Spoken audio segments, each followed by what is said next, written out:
It's a fire meditator. Dirigo man fire. One to the Imi mwari Jimmy muno njiba mari. And I wanna dance is it not for? Yeah Doteta kwa muri imijeso ndimi muno ndipa kundiso vano ndikandira iyo mafeso inini rigogo ndibaya msiso dotenda kwa muri imijeso ndimi muno ndipa kundiso vano ndikandira iyo mafeso inini rigogo ndibaya msiso vanoteta matombo munzira dzangu kuti ndizonzi ndine dzungu kuti ndingowira mudengu asi ivo zvingungu ndengu pati jaja ndovimba nemi pandarwara imi muripo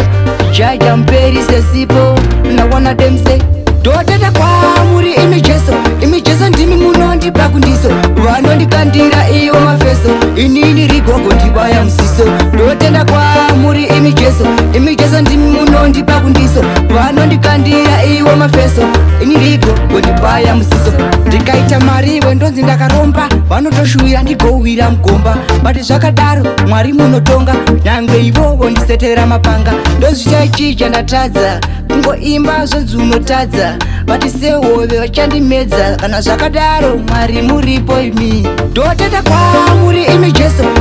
ndimi muno ndipa kundiso vano ndikandira iyo mafeso inini rigogo ndibaya msiso ndotenda kwa muri imijeso ndimi muno ndipa kundiso vano ndikandira iyo mafeso inini rigogo ndibaya msiso vanoteta matombo munzira dzangu kuti ndizonzi ndine dzungu kuti ndingowira mudengu asi ivo zvingungu ndengu pati jaja ndovimba nemi pandarwara imi muripo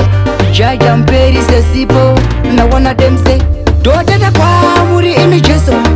ndimi muno ndipa kundiso vano ndikandira iyo mafeso inini rigogo ndibaya msiso dotenda kwa muri imijeso ndimi muno ndipa kundiso vano ndikandira iyo mafeso inini rigogo ndibaya msiso dotenda kwa muri imijeso ndimi muno ndipa kundiso vano ndikandira iyo mafeso inini rigogo ndibaya msiso muri imijeso muno ndipa kundiso iyo mafeso iri kundibaya msiso.